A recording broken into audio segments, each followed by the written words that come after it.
दोस्तों मैं हूं राकेश पटेल और आपका अपने YouTube चैनल अमरावती पाठशाला में स्वागत करते हैं। दोस्तों आज हम पढ़ने वाले हैं मूल अधिकार। भारत के संविधान का जो मूल अधिकार है उसको आज हम पढ़ने वाले हैं और पूरे मूल अधिकार को एक अच्छे से एग्जाम्पल के साथ आपको एक्सप्लेन करने वाले हैं। ठीक है दोस्तों, तो वीडियो में अंत तक बने रहिएगा। वीडियो ज़्यादा लंबा नहीं होने वाला है और आपको ये हर एग्जाम में देखने को मिल जाता है लगभग, जैसे railway exam, group D, NTPC, चाहे जो भी एग्जाम हो, आपको हर एग्जाम में देखने को लगभग मिल ही जाता है। ठीक है दोस्तों, तो ज़्यादा देर न करते हुए आज शुरुआत करते हैं दोस्तों। तो हमारा जो है मूल अधिकार, ठीक है दोस्तों, तो जो ये मूल अधिकार है वो हमारे संविधान के भाग 3 में है।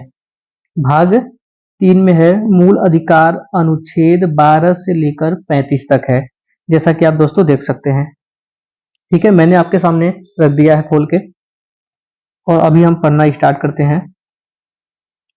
तो दोस्तों ये हम मूल अधिकार जब पढ़ते हैं तो सबसे पहले बात आती है कि मूल अधिकार कहाँ से लिया गया है। तो दोस्तों मूल अधिकार कहाँ से लिया गया है, देख लीजिए। मूल अधिकार को यूएसए से लिया गया है। ठीक है दोस्तों, तो मूल अधिकार पहले कैसे आया था।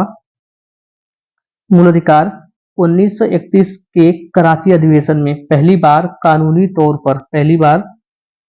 तौर पर सरदार वल्लभ भाई पटेल द्वारा मांग किया गया था मूल अधिकार का। ठीक है दोस्तों, आज इसका थोड़ा कलर चेंज कर लेते हैं हम दोस्तों। वो कौन सा कर लें बताइए आप लोग। चलो ये वाला कर लेते हैं।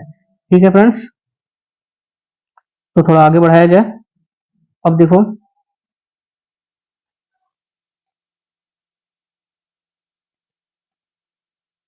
एक मिनट। ठीक है फ्रेंड्स, चलो आगे बढ़ाते हैं। मूल अधिकार जैसा आप देख सकते हैं कि भाग 3 में दिया गया है मूल अधिकार अनुच्छेद 12 से लेकर के 35 तक। सबसे पहले मूल अधिकार 1931 के कराची अधिवेशन में पहली बार दिया गया था और किसके द्वारा दिया गया था, सरदार वल्लभ भाई पटेल के द्वारा दिया गया था। ठीक है दोस्त, तो पहला क्या था, 1931 के कराची अधिवेशन में दिया गया था और किसने मांग किया था, सबसे पहले सरदार वल्लभ भाई पटेल ने मांग किया था। सरदार वल्लभ भाई पटेल ने मांग किया था। ठीक है दोस्त, ठीक है आगे बढ़ते हैं कि मूल अधिकार कहाँ से लिया गया है। तो अगली बात आती है कि मूल अधिकार को हम कहाँ से लिया गया है। तो मूल अधिकार को यूएसए से लिया गया है। ठीक है दोस्त, मूल अधिकार को यूएसए से लिया गया है। जबकि मूल अधिकार जो ये हमारा होता है वो जन्म से ही होता है। कहां से होता है, कब से, जन्म से होता है। ठीक है दोस्त, आगे देखते हैं कि इसकी रक्षा कौन करता है। इसकी रक्षा करता है सुप्रीम कोर्ट। इसकी रक्षा करता है सुप्रीम कोर्ट। ठीक है, और इसको निलंबन कौन कर सकता है, इसको निलंबित कौन कर सकता है, तो इसको निलंबित कर सकते हैं राष्ट्रपति साहब। ठीक है, हमारे जो राष्ट्रपति होते हैं इसको निलंबित कर सकते हैं। और इसको प्रतिबंध कौन लगा सकता है, तो प्रतिबंध संसद इसे खत्म भी कर सकता है, जिसे कहते हैं प्रतिबंध लगा सकते हैं। ठीक है दोस्त, आगे बढ़ते हैं। देखिए अब आता है कि हमारा जो मूल अधिकार है वो अनुच्छेद 12 से लेकर के 35 तक है। ठीक है, अनुच्छेद 12 से लेकर के 35 तक है। तो अनुच्छेद 12 क्या है। ठीक है दोस्तों, अगर अच्छा लगे आपको तो वीडियो को शेयर एंड सब्सक्राइब करते जाइएगा और ऐसी वीडियो आपको रोज हम छोटे छोटे पार्ट्स में लेके आते रहेंगे। ठीक है दोस्त, तो आर्टिकल 12 क्या होता है। आर्टिकल 12 इंपॉर्टेंट है, सबसे इंपॉर्टेंट, क्योंकि आर्टिकल 12 पे सब ध्यान ही नहीं देते हैं। आर्टिकल 12 क्या है, मूल अधिकार की परिभाषा को बताता है। कोई भी स्टेट हो या कोई भी विभाग हो, जब कानून कोई बनाएगा तो एक दूसरे के मूल अधिकार का क्या रखेगा, ख्याल रखेगा वो, कि किसी के मूल अधिकार का हनन ना हो जाए। ठीक है दोस्त, तो कोई भी स्टेट हो या फिर कोई विभाग हो, अपने मूल अधिकार का ख्याल रखेगा। और मूल अधिकार का जो परिभाषा है वो आर्टिकल 12 में दिया गया है। ठीक है, आर्टिकल 13 क्या है फ्रेंड्स। आर्टिकल 13 अल्पीकरण।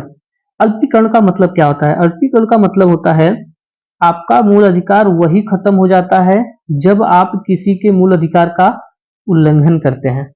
कब, जब आप किसी भी व्यक्ति के मूल अधिकार का अगर उल्लंघन करेंगे तो आपका मूल अधिकार वहीं पे खत्म हो जाता है। ऐसा नहीं है कि आप किसी को आप मार दो, बोलो कि ये, या फिर किसी के मूल, दूसरे व्यक्ति के मूल अधिकार का उल्लंघन आप नहीं कर सकते हैं। ठीक है दोस्त, तो अब आते हैं, आगे बढ़ते हैं थोड़ा। आर्टिकल 14, आर्टिकल 14 क्या बोलता है? आर्टिकल 14 है आपका वेरी इंपॉर्टेंट।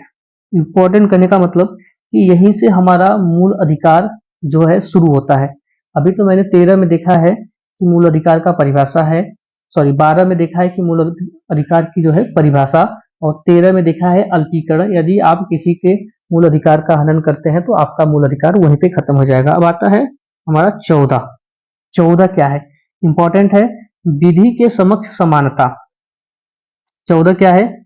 विधि के समक्ष समानता। ये आर्टिकल 14 यानी जो विधि के समक्ष समानता है, ये यूपी के संविधान से लिया गया है। अब इसमें कहता क्या है कि कानून के आगे सभी क्या है? समान है। कानून के आगे सभी समान है, पहला है उसमें। ठीक है, कानून सबके लिए समान संरक्षण देता है।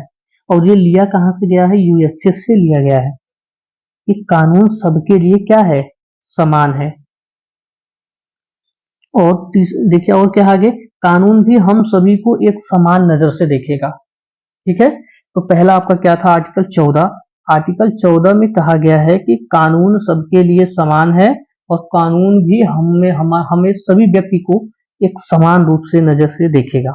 ठीक है, तो आते हैं नेक्स्ट, आर्टिकल 15। आर्टिकल 15 क्या बोलता है दोस्त? आर्टिकल 15 ये कहता है, आर्टिकल 15, जाति, धर्म, लिंग, जन्म स्थान के आधार पर किसी भी व्यक्ति से भेदभाव नहीं करना है। कहने का मतलब क्या है? आर्टिकल जो 15 है वेरी इंपॉर्टेंट। आर्टिकल 15 कहता है कि जाति धर्म लिंग जन्म स्थान के आधार पर किसी की जाति से, किसी के धर्म से, वह हिंदू है, मुस्लिम है, सिख है, ईसाई है, या किसी की लिंग जैसे वो औरत है या पुरुष है या महिला है, तो उसके लिंग जन्म स्थान के आधार पर किसी से भेदभाव नहीं करनी है। ठीक है, तो नेक्स्ट चलते हैं आर्टिकल 16। आर्टिकल 16 क्या कहता है दोस्त? आर्टिकल 16 ये वेरी इंपॉर्टेंट है, एग्जाम में अभी हाल के एग्जाम में पूछा गया था। ठीक है, तो आर्टिकल 16, आर्टिकल 16 क्या कहता है? लोक नियोजन यानी कि सरकारी नौकरी में समानता। सभी व्यक्ति को, कोई भी जाति का, कोई भी धर्म का हो, सभी व्यक्ति को सरकारी नौकरी में समानता मिलनी चाहिए। जाति, धर्म, लिंग के आधार पर नौकरी में समानता सबको मिलनी चाहिए।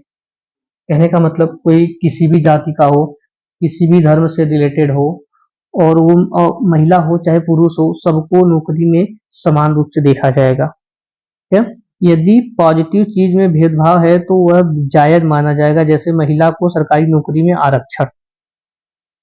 जैसे कि क्या होता है कि महिला को अभी सरकारी नौकरी में आरक्षण दिया गया है, वही 33% का आरक्षण है। ठीक है, तो हर एक स्टेट अपने अपने तरीके से उसको लागू करते हैं। ठीक है, अगला है आर्टिकल 17।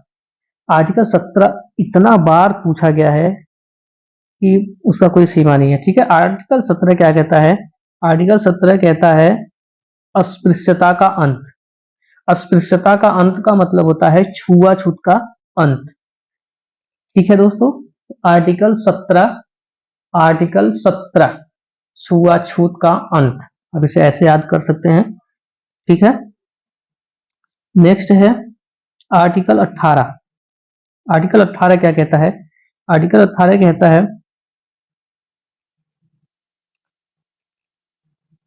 आर्टिकल 18 उपाधियों का अंत। क्या है दोस्त? उपाधियों का अंत, कि हमें सभी उपाधियों का अंत कर देनी चाहिए।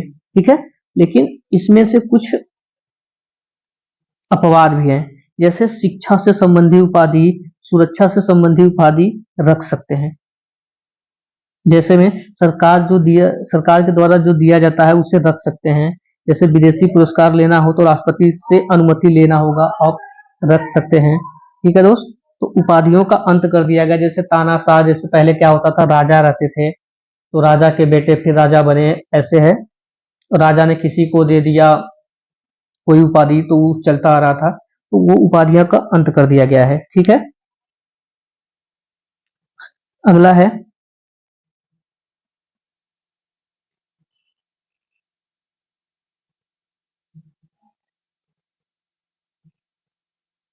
अगला क्या है, अब आर्टिकल 19, ये स्वतंत्रता का अधिकार जिसे कहते हैं आप। आर्टिकल 19 ये संविधान का रीढ़ है। आर्टिकल 19 क्या है, संविधान का रीढ़। इसे क्या बोल सकते हैं आप, संविधान का रीढ़। आर्टिकल 19 क्या है, संविधान का रीढ़ है। ये दिख रहा है ठीक से आपको, सब लोगों को दिख रहा है।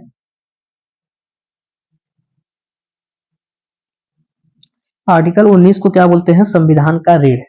अब आर्टिकल 19 जो है थोड़ा बड़ा है। अब देखो आर्टिकल 19 का, आर्टिकल 19 में देखो 1 2 3 4 5 6 ऐसे करके है, तो ठीक है। आर्टिकल 19 में क्या पहला पहला 19 1 में क्या बोला जाता है कि बोलने की स्वतंत्रता। इसे हम याद भी करवा देंगे, एक 30 सेकेंड लगेगा, पूरी का पूरा अगर हम याद ना करवा दिए तो कहना दोस्तों। ठीक है, चैनल को सब्सक्राइब कर दीजिएगा अगर आप नए हो तो। बोलने की स्वतंत्रता, पहला क्या है कि बोलने की स्वतंत्रता, बोलने की स्वतंत्रता। पहला है कि बोलने की स्वतंत्रता, अभिव्यक्ति जारी करने की, जैसे मौन धारण करने की अभिव्यक्ति है आपको, पुतला जलाने की अभिव्यक्ति है आपको, मीडिया चलाने की अभिव्यक्ति है आपको, किसी के विरोध कर सकते हैं, आरटीआई लगा सकते हैं, प्रेस, सवाल करने की स्वतंत्रता, अभिव्यक्ति, जवाब मांगने की स्वतंत्रता, झंडा लहराने की स्वतंत्रता। ये सब चीजों के लिए आप क्या हो, स्वतंत्र हो। ये आपका मूल अधिकार है, इसे कोई छीन नहीं सकता है। आप कहीं भी बोल सकते हैं, आप चुप रह सकते हैं, आपको कोई मना नहीं कर सकता कि आप बोलो। पुतला जला सकते हैं आप किसी का, मीडिया चला सकते हैं, किसी का विरोध कर सकते हैं, आरटीआई लगा सकते हैं, प्रेस, आप प्रेस कर सकते हैं, प्रेस जैसे जो मीडिया वाले होते हैं, किसी से सवाल कर सकते हैं, किसी से जवाब मांग सकते हैं, आप झंडा लहराने के लिए स्वतंत्र हैं। ये सब क्या है, 19(1) में है। ठीक है, ये सब 19(1) में था। अब आते हैं 19(2) में। 19 का दूसरा क्या कहता है, जैसे आपको बोलने की, पहला क्या था, आपको बोलने की स्वतंत्रता मिल गई। जैसे ही आपको बोलने की स्वतंत्रता मिली, जब आप बोल सकते हैं तो आप क्या कर सकते हैं, 19 के 2 में अगर आप बोल सकते हैं कहीं पर, तो आप क्या कर सकते हैं कि किसी भी व्यक्ति को लेकर के आप सभा कर सकते हैं। क्या मैंने बोला, पहला 19 का 1 था कि बोलने की स्वतंत्रता है आपको। ठीक है, आपको जवाब मांग सकते हैं, आप मौन धारण कर सकते हैं, झंडा लहरा सकते हैं, बोल सकते हैं, यानी कि बोलने की अभिव्यक्ति है। और दूसरा क्या है, दूसरा जस्ट बाद ही हम क्या करेंगे, 19 के 2 में जब बोल सकते हैं तो सभा भी कर सकते हैं। ठीक है, फिर 19 का 3 आते हैं, जब सभा कर सकते हैं तो उन्हीं सभाओं को लेकर के हम एक संगठन बना सकते हैं। एक हम क्या कर सकते हैं, संगठन बना सकते हैं। ठीक है, अब जैसे ही संगठन बनाए तो 19 के 4 में हम संगठन बना करके किसी भी पूरे भारत में कहीं भी हम भ्रमण कर सकते हैं। कहीं भी हम क्या कर सकते हैं, भ्रमण कर सकते हैं। अब भ्रमण अगर हम कर सकते हैं तो 5, अब अगला देखो 5 का ई, 5वां देखो 19 में 5 में भारत में कहीं भी बसने की स्वतंत्रता होगी। अगर आप भाई भ्रमण कर सकते हो तो भारत में कहीं भी आपको क्या होगी, बसने की भी स्वतंत्रता है। तो आप कहीं भी क्या कर सकते हैं, कहीं भी बस सकते हैं, कहीं भी जमीन खरीद सकते हैं। तो जमीन की भी बात आगे आएगी। ठीक है, अब 19 का 6 क्या कहता है, संपत्ति खरीदने की स्वतंत्रता। अगर आप कहीं बस सकते हैं तो अगर बसने के लिए क्या चाहिए फिर आपको, तो संपत्ति खरीदना चाहिए, खरीदना होगा आपको, जमीन खरीदना होगा, तभी तो आप वहां पे रह सकते हैं, बस सकते हैं। तो आपको संपत्ति खरीदने की स्वतंत्रता है। जबकि ये 44वां संविधान संशोधन के तहत कानूनी अधिकार कर दिया गया है। और उस टाइम कौन थे, मोरारजी देसाई की सरकार थी उस टाइम 1978 में। तो हम पहला क्या कर सकते हैं कि 19 के जो 6 है, उसमें हम संपत्ति खरीद सकते हैं, और संपत्ति जो खरीदना है वो मूल अधिकार से हटा दिया गया है 44वें संविधान संशोधन 1978 में मोरारजी देसाई के सरकार में। ठीक है, इसे कानूनी अधिकार बना दिया गया है। ठीक है, अब 19 का 7वां देखिए क्या है। अगर हम जमीन खरीद सकते हैं, जमीन अगर हम वहां खरीद सकते हैं तो क्या कर सकते हैं, व्यवसाय भी कर सकते हैं। क्या कर सकते हैं, व्यवसाय भी कर सकते हैं। अब क्या हुआ, अच्छा है रे लालची लोंडो, हम व्यवसाय भी कर लेंगे, बोल भी लेंगे, जमीन भी खरीद लेंगे, अब क्या कर सकता है रे लालची लोंडो। ठीक है दोस्तों, तो बीच बीच में थोड़ी चलनी चाहिए। अब आते हैं अनुच्छेद 20। अनुच्छेद 20 क्या कहता है,